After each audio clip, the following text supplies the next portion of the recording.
Bonjour et bienvenue dans Écho de femmes inspirantes, la série qui donne la voix à des femmes de tout environnement pour déconstruire et reconstruire ensemble ce qu'est le leadership. Je suis Issa Nawash, autrice, entrepreneuse et formatrice sur le leadership. Dans cette série, vous allez voir toute une série de parcours. Pourquoi? Parce que c'est important de montrer la diversité et la richesse des parcours et sortir un peu des sentiers battus et de ces modèles qu'on nous bassine souvent comme étant des rôles modèles en termes de leadership. Alors, pour ce premier épisode, j'ai l'honneur d'accueillir une personne qui m'est très chère, Hanan Affler, qui est une entrepreneuse de talent. Je me souviens encore de tes débuts il y a plusieurs années. Ça ne nous rajeunit pas tout ça. Ça ne nous rajeunit absolument pas.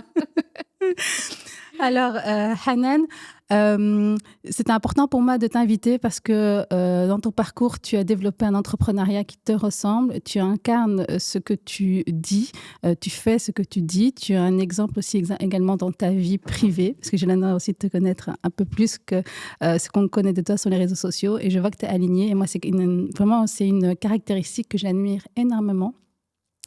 Alors, on va commencer avec la carte d'identité du leader. Oui, j'ai inventé ce petit concept. Est-ce que tu pourrais nous dire quel est le mot-clé du moment, un mot qui aujourd'hui te porte et qui t'inspire? Alors, un mot-clé auquel je pense à l'heure actuelle, à l'instant T, ce serait transmission. Mhm. Je pense que j'arrive à un stade de ma vie, comme tu le dis, on avance dans l'âge tout doucement. Et voilà, il y a des cycles, il y a des passages. Et je pense que là, je suis dans un passage de transmission. J'ai à cœur de partager, depuis le début en fait, de mon parcours, de partager autour de moi, énormément sur les réseaux sociaux, de partager dans le cadre de conférences, etc., d'écrits aussi.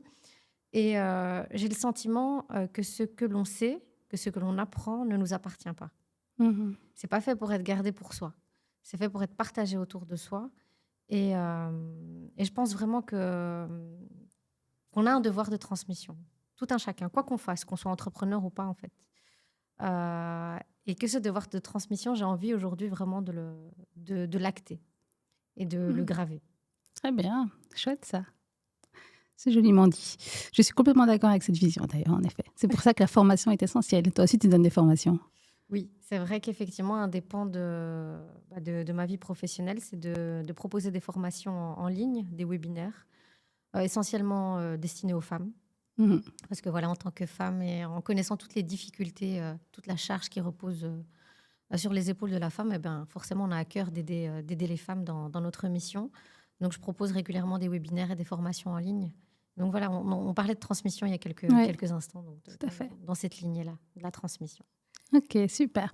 Tu pourrais me dire quel est ton super pouvoir de leader, ce que tu arrives à enclencher pour sortir de plein de situations?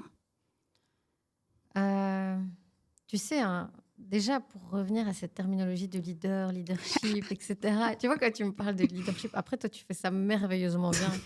J'ai absolument rien à redire là-dessus, mais moi, ça me dépasse. Tu vois, ça me dépasse. Et même quand tu sens que j'incarne une personnalité de leader et tout, bon, après, c'est peut-être un petit syndrome de l'imposteur ou que sais-je, mais j'ai un peu de mal avec cette terminologie-là. Mais je dirais qu'une de mes capacités à moi, c'est celle de l'écoute. Mhm. D'être à l'écoute des personnes qui m'entourent, d'être à l'écoute de moi-même, d'être à l'écoute de ce qu'il y a au-dessus de moi aussi, des signes.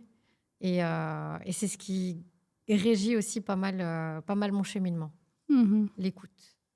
Ok, pas mal.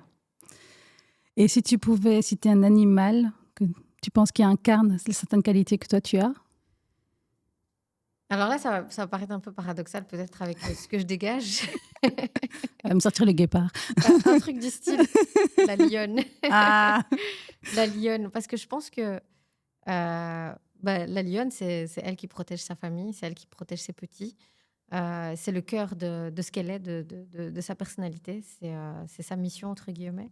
Et je pense que ce qui a beaucoup réformé ma vie entrepreneuriale, c'est le fait de devenir mère. Ça a Mhm. complètement changé mon regard sur ma profession, sur la façon dont je voyais tout ce que j'avais appris pendant mes études. Euh, Ça a totalement transformé ma vision et ma façon d'entreprendre, en fait. Et ma façon aussi de prioriser les choses. Même s'il y a eu des chutes, il y a eu des moments où je suis tombée par terre et où je me suis relevée. Il y a des moments où j'ai mal fait les choses aussi. Il y a des moments où j'ai été maladroite. Il y a des moments où ce sens des priorités, je l'ai peut-être oublié, mais on réalise. Et voilà, je pense que cette lionne, je dégage une apparence aussi très calme, mais je pense que je sais sortir les crocs aussi quand il le faut. Moi, je dis tout le temps que si on touche à mes valeurs ou mes enfants, je deviens une lionne. C'est exactement ça. C'est un petit peu pareil, en fait. Quand on touche profondément à ce que tu es, Ouais, et à ce que tu as de plus précieux ouais, sur Terre, forcément, on peut que ouais, sortir les crocs. tout à fait. Chouette. Euh, donc, tu m'as dit que tu avais du mal avec ce mot leader. Alors, c'est intéressant parce que moi, je l'utilise de manière express, même si je sais que beaucoup de personnes ont du mal avec ce mot parce que je pense que c'est finalement un mot n'est qu'un mot, c'est ce qui se dégage derrière. Et ce qui se dégage derrière, c'est justement de pouvoir incarner une posture qui te ressemble, qui est alignée, qui est basée sur ta personnalité, sur tes valeurs, qu'importe le titre. C'est-à-dire que le leadership, il faut complètement, et ça c'est quelque chose que je répète tout le temps dans ma formation, il faut sortir un peu cette idée de leadership égale management. C'est absolument pas le cas. Et en fait, déjà, de pouvoir se leader soi-même, c'est déjà un accomplissement. C'est d'ailleurs pour ça que la formation s'appelle Lead Yourself. C'est d'abord apprendre à te leader toi-même et c'est ce qu'on va appeler le self-leadership. Et donc, je sais que c'est comme le mot, en plus, c'est en anglais, ça fait un peu le truc fancy du milieu capitaliste, etc. Mais je pense que c'est vraiment un mot qu'on peut s'approprier parce que, en tout cas, pour moi, dans ma vision, en tout cas, du leadership, tu incarnes ce rôle de femme leader dans ton propre style et c'est ça ta force, c'est ça qui te démarque. Du coup, est-ce que tu pourrais me dire, est-ce qu'il y a eu un moment dans ton parcours où tu t'es dit, tiens, là, je sens que je suis vraiment une bonne entrepreneuse? Alors, ça, c'est compliqué parce que j'ai toujours tendance à pas avoir à être très exigeante vis-à-vis de moi-même et très perfectionniste vis-à-vis de moi-même. Donc, j'ai du mal à me dire, waouh, j'ai accompli un truc de dingue. D'ailleurs, c'est parfois le retour que j'ai de personnes qui m'entourent. Ne fût-ce que toi, quand tu me dis, ouais, je trouve que tu es une personnalité inspirante, je me dis, mais qu'est-ce qu'elle me trouve en fait? Donc, j'ai beaucoup de mal à me dire que j'ai réalisé, par exemple, quelque chose de grand ou quelque chose de bien. C'est très dur ce que je dis et vraiment ce que je peux dire aux personnes qui nous regardent et qui nous écoutent, c'est ne soyez pas comme moi. Sincèrement, il faut absolument pas se calquer sur ce côté un peu où on s'auto-dénigre peut-être un peu parfois. Euh, mais je dirais que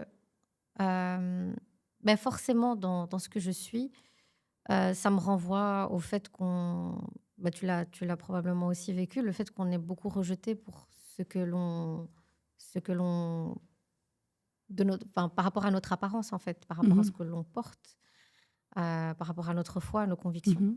Donc, le fait de rester aligné par rapport à ces valeurs, le fait de pouvoir dire non quand on n'est pas en accord avec ce qu'on nous demande d'être. Quand, par exemple, on va te proposer quelque chose et qu'on va dire oui, mais tu pourrais peut-être, pour cette occasion-là, revoir un peu ta façon de porter ton voile. Ça pourrait être un peu plus un truc un peu plus coloré, un truc un peu plus fun. Oui, mais non, mais en fait, c'est pas moi. Pourquoi est-ce que je vais entrer dans le moule? J'ai pas envie.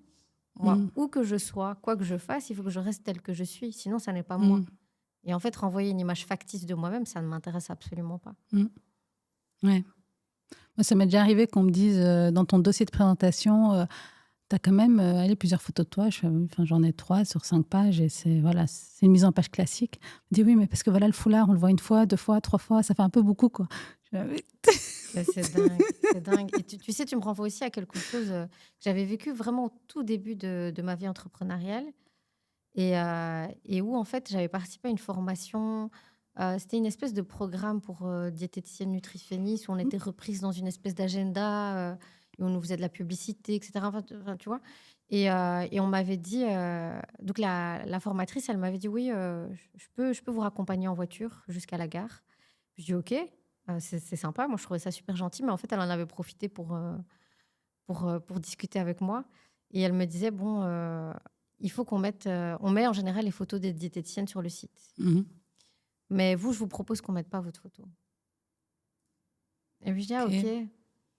Et pourquoi? Mais c'est pour que ça ne choque pas et pour qu'il n'y ait pas un rejet en fait de la part de la clientèle. Je dis, ah ok, d'accord. Bon, on va en rester là alors. Je ne vais pas faire partie du projet parce que ça ne m'intéresse pas en fait. Pourquoi est-ce qu'on va me cacher? Ouais. Et quand tu lui as dit que finalement, tu en restais là, quelle a été sa réaction? Il y a eu une espèce de réaction de rejet dans le sens où: «Ah ben non, mais pas du tout, nous on est dans l'acceptation totale, on disait ça pour vous» et cetera. Mais non, en fait, il faut arrêter de se cacher derrière des Mmh. fausses excuses. C'est totalement faux. Mmh. Mmh. Donc voilà, ça m'intéresse absolument pas de continuer avec des personnes, qui veulent me cacher. Et toi, justement, dans ton parcours, quand tu faisais tes études, tu pensais pas être entrepreneuse au début, si je me trompe pas? Absolument C'est pas. ça? Absolument pas, ça a été, le seul choix qui s'offrait à moi, en fait. Mmh. Moi, j'avais envie d'être salariée, j'avais envie de travailler, de D'être commencer à tranquille? ouais, c'est ça, de commencer mon boulot à 9 heures et puis de rentrer à 17 heures chez moi sans avoir de charge Mmh. mentale qui soit associée, tu vois, à la vie entrepreneuriale. Moi, je voulais un petit train de vie pépère comme ça Mmh. et puis c'est tout. Mais en fait, quand on toque aux portes, quand on envoie ses CV partout et qu'on a 0 réponse, moi déjà la violence, ça a été juste après avoir obtenu mon diplôme. Il y avait des offres d'emploi qui étaient proposées, aux étudiants qui sortaient, de la haute école et on a proposé, ces offres d'emploi à des élèves qui avaient des secondes sessions, alors que moi j'avais fini avec distinction. Mmh. Donc j'étais déjà diplômée. Eux devaient recevoir leur diplôme qu'en septembre, mais Mmh.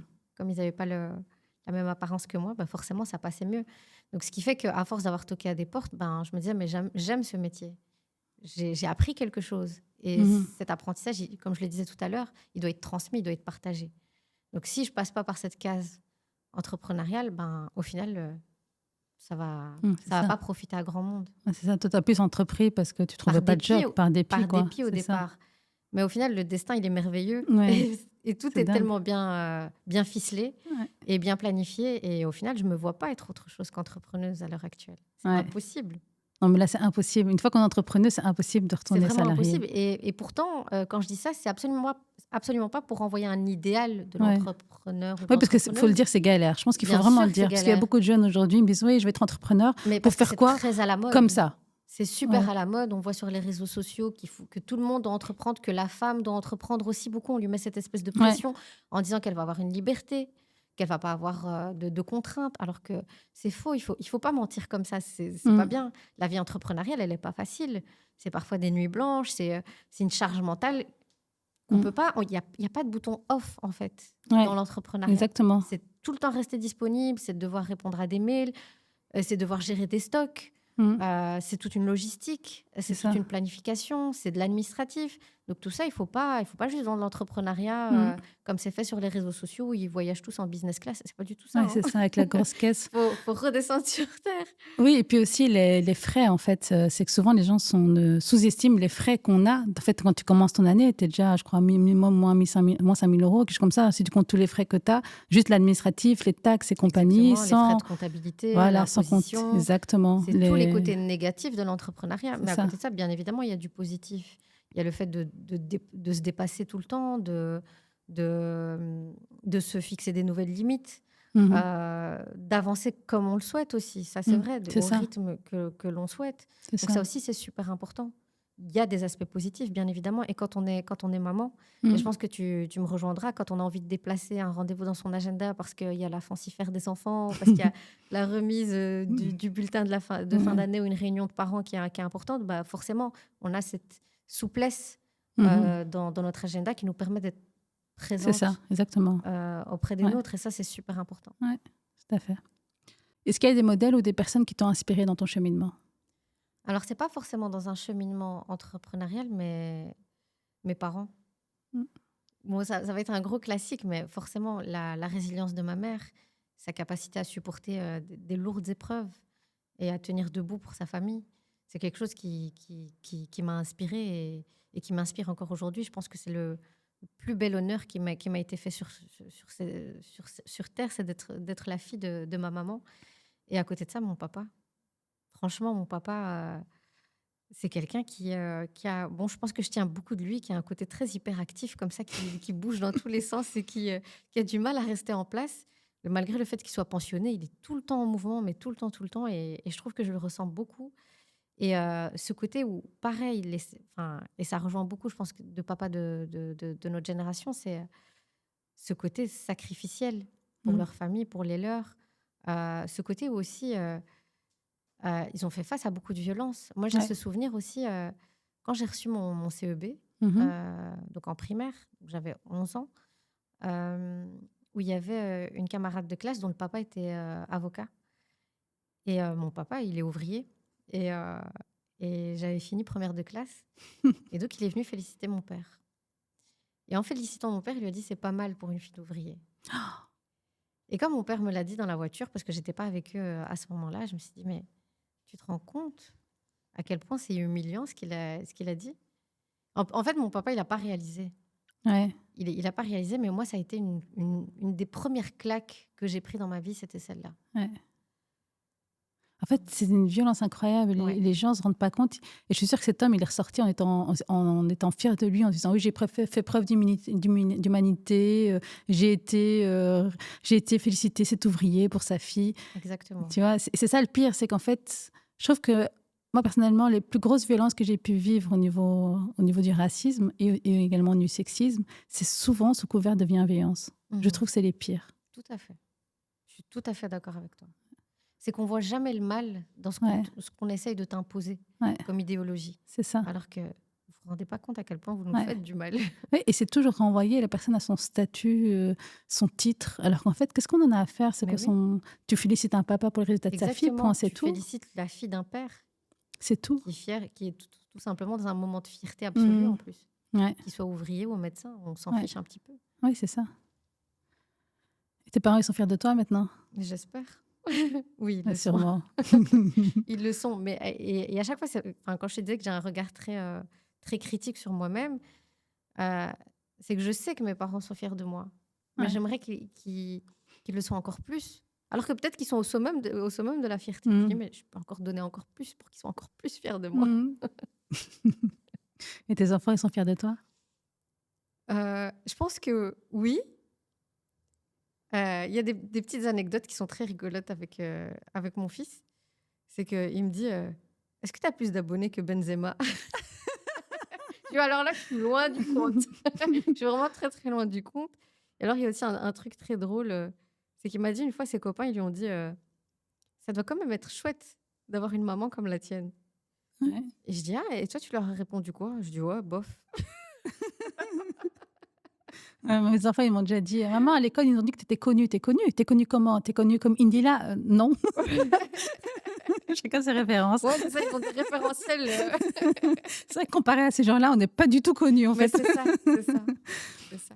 Et ils ont aussi ce regard très critique sur les réseaux sociaux que j'aime beaucoup. Ouais. Par exemple, moi, je distingue beaucoup la vie privée de ma vie Ouais, professionnelle. tu postes peu sur... Non, ça, c'est vraiment une ligne de conduite que je m'impose.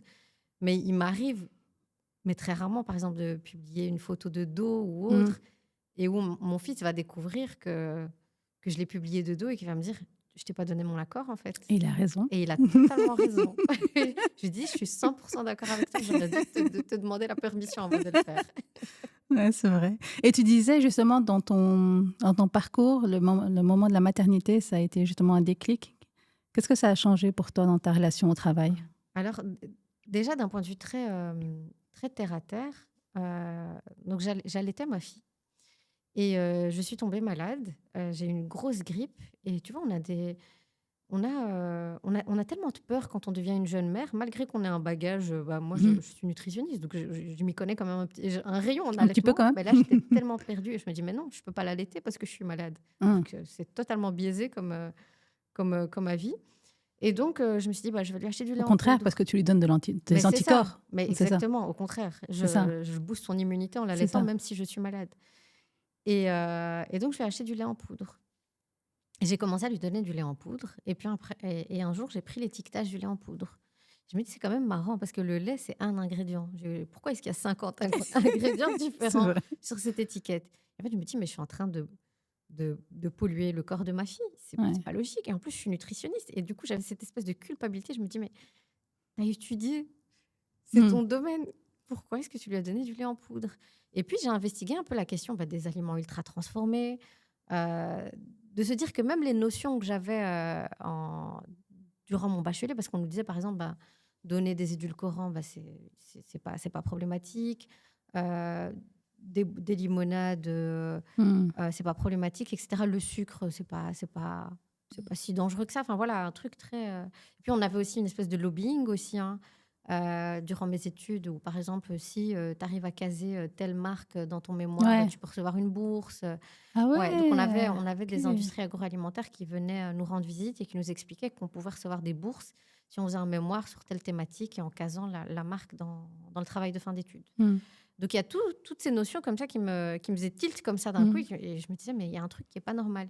Et du coup, j'ai exploré tout l'aspect alter-nutrition, alimentation naturelle, l'importance de la prévention, en fait, aussi, parce qu'on met beaucoup l'accent sur le fait euh, d'accompagner dans la maladie, mais pas d'accompagner dans la Ouais. santé.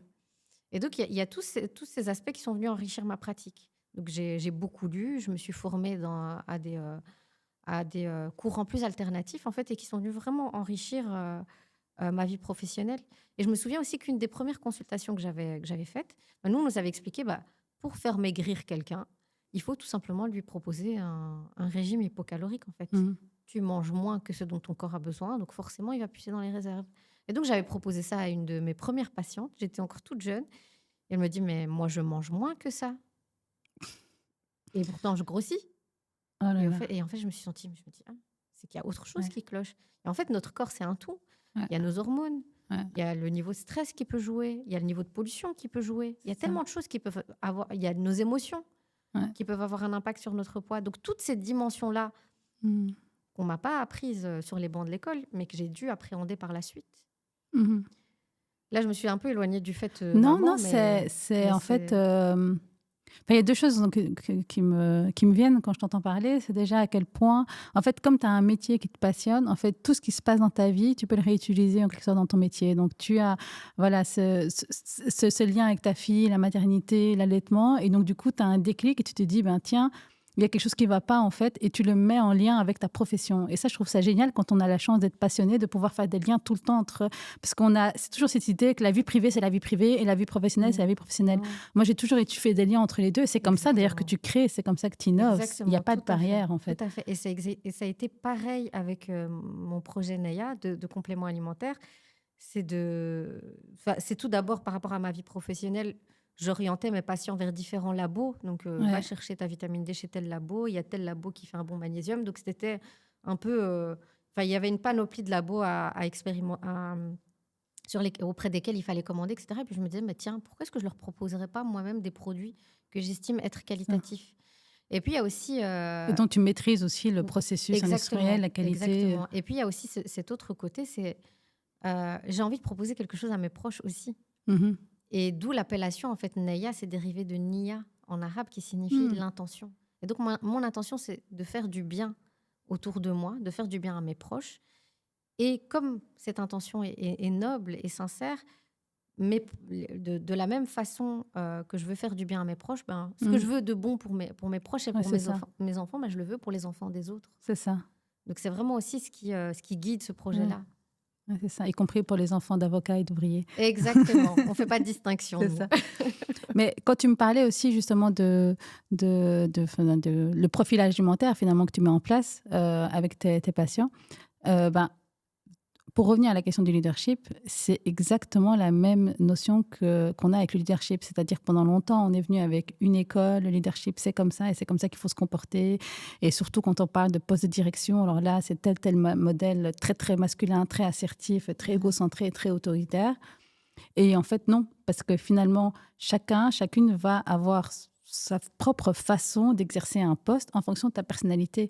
Et quand on dit, par exemple, personne n'est remplaçable, si, en quelque sorte, parce que chaque personne qui va exercer une position, que ce soit une position d'entreprise, sur les réseaux sociaux, dans l'entrepreneuriat ou quoi, ça va être lié à sa propre personnalité, son propre style de leadership, tout comme le régime alimentaire. Et quand tu me parlais du régime alimentaire, je faisais vraiment le parallèle avec les profils de personnalité et du coup les profils de leadership, parce que tu ne donnes pas un même régime à tout le monde. Exactement. Donc, et du coup, les mêmes outils qui sont utilisés, par exemple en communication interpersonnelle, tous les outils qu'on peut mettre en place dans une formation, en fait, chaque personne va les utiliser d'une manière différente et c'est intéressant d'avoir cette liberté-là. J'avais eu ça, par exemple, tu connais l'outil l'Ikigai ? Donc, c'est un outil japonais qui permet de... Et donc, du coup, quand j'ai donné ça à une personne de ma formation, Elle m'a dit, mais finalement, la façon que tu as de le présenter, elle est complètement différente parce qu'en fait, tu dis, oui, c'est pas grave si on n'est pas au milieu, ça dépend aussi des phases de vie. L'important, c'est de se reconnaître. Et donc, avec une logique beaucoup plus ouverte que il faut absolument répondre à toutes ces questions et dire où est-ce que tu te trouves en plein milieu, quoi. Alors qu'en fait, non, tout évolue. Exactement. Alors, tu es présente sur les réseaux sociaux.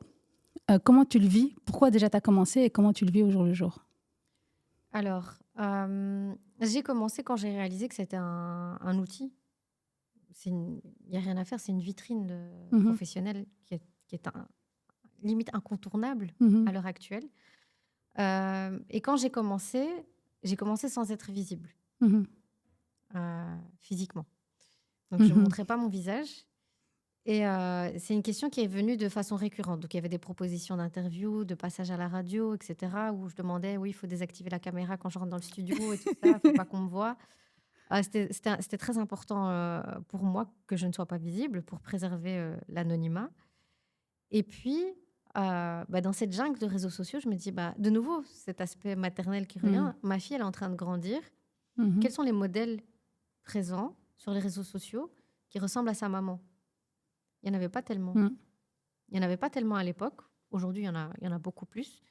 Et donc, je me disais, mais moi, j'ai envie de grandir. Enfin, j'ai envie que ma fille grandisse avec des modèles dans lesquels elle puisse se reconnaître et avec lesquels elle peut se sentir alignée. mhm. Et donc là, j'ai fait le choix. Du coup, j'ai eu ce passage à la visibilité, on va dire, physique. Et c'est vrai que ça a été un tournant. Je me dis, les gens, en tout cas à l'époque, avaient besoin de s'accrocher à un visage, Mhm. de mettre un visage sur un nom, du Mhm. coup. Et donc voilà, donc ça a commencé un petit peu comme ça. Maintenant, il y a aussi les revers. Mhm. Ça fait. Il y a les revers et on n'est pas forcément informé. Donc quand je vois maintenant tous les jeunes ados qui ont cette facilité à brandir leur téléphone Mhm. et à se montrer sur les réseaux et tout ça, j'ai envie de leur dire, mais peut-être que vous réalisez pas les dangers sous-jacents Mhm. à Oui, cette parce que tu te visibilité. fais, j'imagine, aussi attaquer, insulter par message privé, sur les Ouais. commentaires. Donc voilà, donc il y a le fait qu'on se fait régulièrement attaquer, qu'on se fait parfois harceler en message privé. Il y a le fait que parfois il suffit d'un mot qui soit sorti de son contexte, mais pour se faire lyncher, Ouais, mais d'une ça, je violence. connais bien. Ouais, voilà, je parle à quelqu'un qui est passé, Mm. qui passe. D'ailleurs, on peut Ça en s'arrête parler au jamais. présent, qui passe toujours par là. Donc tu es plus à même de comprendre ce dont je parle. Et puis au final, on se dit, mais à quoi bon en fait? Pourquoi je Mm. m'inflige ça? Ouais, Donc il y a des fois, pour être tout à fait transparente, il y a des regrets. ouais. Ouais. C'est vrai que moi aussi, je me pose toujours la question, est-ce que je reste, est-ce que je quitte, est-ce que j'investis, est-ce que je quitte? Ouais. Et C'est puis il y pas a des évident. moments où malheureusement, tu vas être dans la sphère privée Ouais, et on va te ramener ouais. à ce que tu En es vacances, par exemple. en vacances. C'est ça. Moi, si je fais le tour des pays que j'ai visités, on va dire sur les 3-4 dernières années, il n'y a pas un pays où on ne m'a pas abordé. C'est bizarre, hein. Mm. Pourtant, je n'ai pas l'impression d'avoir une communauté Peut-être que si tu es aussi connu énorme que que ça. Benzema, finalement. J'ai pas un gros compte. Moi, j'estime pas que c'est un gros compte. Et du coup, c'est assez perturbant de se dire, au fin fond d'un village Mhm. au Maroc, il y a quelqu'un qui va me reconnaître. Peut-être qu'il faut que tu changes ta manière de mettre le foulard, alors. Ah, peut-être. Hanan, est-ce que tu trouves que tu as eu assez de sororité? Est-ce que tu trouves qu'il y en a assez? C'est-à-dire de solidarité féminine? Je pense qu'il n'y en a jamais assez. Mm. Je pense qu'il y a des moments où on se sent très seul, sincèrement. Et je pense que la vision qu'on peut avoir sur notre réussite, je mets bien des guillemets à Mais réussite, tu peux assumer ta réussite. ça se discute. Mais voilà, la vision que les autres peuvent avoir sur la réussite fait que elle n'a pas forcément besoin de soutien. Elle n'a Mhm. pas forcément besoin qu'on partage ce qu'elle fait. Alors que si j'en ai profondément Tout besoin, à fait. j'ai profondément besoin d'être soutenue. Ouais. J'ai profondément besoin d'avoir des retours, des critiques constructives. J'ai profondément besoin que vous m'encouragiez, en fait, Mm. à tout moment, à tout instant. Donc, je pense qu'on en manque profondément, Ouais. sincèrement. Ouais. Non, j'ai pas l'impression. Après, peut-être que je fais partie du lot et que moi aussi, je suis pas suffisamment solidaire avec les autres, peut-être. Ouais. Je ne sais pas. Mais dans tous les cas, non, je pense qu'on en manque. Ouais. Et pourtant, c'est un pouvoir incroyable. Mais Moi, vraiment. quand j'ai des groupes que de femmes, la sororité qui se dégage, c'est magnifique, franchement. C'est s'élever vers le haut, chacune tend la main à l'autre, partage son propre expérience et dire voilà, moi aussi j'ai eu cette galère, voilà comment je m'en suis sortie. Quand cette sororité est là, franchement, Et au-delà même de la magnifique. question entrepreneuriale. Oui, exactement. Quand C'est tu pas qu'une sais qu'il y a question une galère d'entreprendre. avec les enfants, que quelqu'un est malade, Mm. qu'une femme est en postpartum, j'ai l'impression on est toutes très seules face Mhm. à des moments de détresse Ouais, émotionnelle et physique, et où pourtant c'est là ouais, qu'on doit se ouais, souder et être présentes les unes pour ouais, les autres. ouais, Et c'est pas parce qu'elle ne dit rien que ça va, tout à fait. au contraire. Moi, ça, on me l'a déjà dit aussi. Quand j'ai dit tu m'as pas aidé, on me dit mais t'es forte, tu gères. Et aussi, Ouais, moi, ce qu'on a tendance à me dire, mais tu le dis pas. ouais, c'est ça. Ouais. Donc il y a aussi une remise en Oui, question à avoir par rapport à nous-mêmes. exactement. Est-ce qu'on Est-ce qu'on montre, toque aux est-ce bonnes qu'on montre portes? notre vulnérabilité Voilà, c'est aussi? ça. Est-ce qu'on C'est ça accepte de aussi, hein. montrer que ça ne va pas? Exactement. Ça va. Mais écoute, merci beaucoup Hanan d'avoir partagé ton parcours, de t'être livrée, d'avoir partagé aussi tes vulnérabilités. C'est quelque chose que je trouve vraiment important. En tout cas, tu peux être en effet fière de tout ce que tu as créé. Alors j'invite les personnes qui ne te connaissent pas à commencer à te suivre sur les réseaux sociaux, à aussi utiliser tes produits que personnellement j'utilise, qui sont top, donc des vitamines qui sont avec des... Voilà, au moins on est sûr en quelque sorte de la composition qu'il y a derrière. Et pour moi, c'est un honneur de soutenir en tout cas une entrepreneuse comme toi en achetant aussi les produits là-dessus, parce que c'est aussi une question de sororité. Hein. Pourquoi je vais aller acheter un labo pharmaceutique quand je peux acheter à Hanan Aflah? C'est aussi une fierté, c'est aussi une manière de montrer son soutien. Alors, j'espère que l'épisode vous a plu. N'hésitez pas à vous abonner à la chaîne parce que d'autres épisodes viendront de femmes inspirantes dans cette série, donc Écho de femmes inspirantes. Je suis Issa Nawa, je suis autrice, entrepreneuse et formatrice en leadership. N'hésitez pas donc à partager cette vidéo et à bientôt.